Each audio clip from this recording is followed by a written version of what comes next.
bw'abadde yeetabye ku mukolo ogw'okusonda ensimbi ez'okumaliriza ekereziya y'omutukuvu Makko ssaako n'okusonda ensimbi eza jenereeta, minisita omubeezi owa Kampala Kabuye Kyoffa Togabye akalaatidde abazadde okuteeka amaanyi mu kusomesa abaana baabwe empisa bakule nga beeyagaza. Omwana mu ddiini akule ng'amanyi kye bayita Katonda, wajja okuwona ebikuuni byaki ebisomozo by'ensi.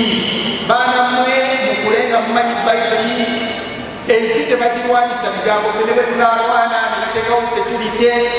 You need that personal fight with God, and when you want to fight with God, it is through the word of God.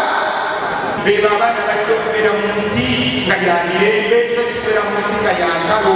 Kabuye Kyoffa Togabye era alabudde abakulisitu okujjumbira enteekateeka za gavumenti ez'enjawulo bejje mu bwavu obukudde ejjembe mu ggwanga. Mukwate kabuto gwe tubawadde mumukozese bulungi.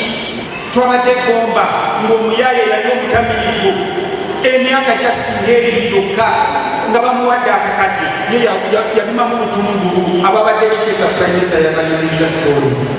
Olwafuna akakadde yagenda kupangisa ttaka ng'alima butungulu, sizoni yafunye obukadde 28.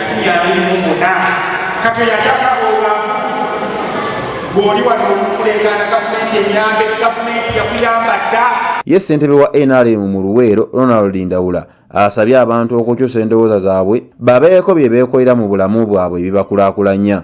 Mbasaba tulina okwejjako obuvunaanyizibwa bw'okuzimba ensi nga tulowooza nti bantu balala abalina okukola. 1894 ekkanisa eno neetambibwa naye raba olwaleero mwene. Olwaleero bw'oleeta abantu nti tuzimbe ekkanisa n'okufaayo tebafaayo. Ensimbi ezisoba mu bukadde 12 ze zisondeddwa ku ezo 15 ezibadde zeetaagibwa okumaliriza omulimu guno. Mohamed Katabira, BBS Terefayina.